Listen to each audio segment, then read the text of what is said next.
এই কি হলো? কি দেখছো তুমি? তোমাকে না, আমি তো ওই পায়রা তোমার মতো ছেলেদেরকে আমি ভালো করে চিনি। আমার মতন ছেলে তার মানে? আমি ভালো করেই জানি তুমি এখানে শুধু আমাকে দেখতে আসো, আর আমাকে মিথ্যে বলার চেষ্টা করো না, নয়তো খুব খারাপ হবে। কিন্তু আমার কথা শোনো, এসব বন্ধ করে দাও। যদি তোমাকে আবার কলেজে দেখি আমি, তবে তোমার রক্ষে নেই। হ্যালো ম্যাডাম, তোমার মধ্যে এত দম্ভ আসে কোথা থেকে? হ্যাঁ, আমি তোমাকেই দেখছিলাম, কিন্তু তোমাকে আমি ভালোবাসি না। তাহলে কাকে ভালোবাসো তুমি? ওই কুমারীকে ভালোবাসো? বাহ, কি আইডিয়া গুরু।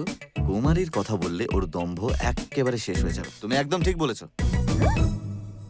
আমি ওকে সত্যিই ভালোবাসি, তোমার কুমারীকে।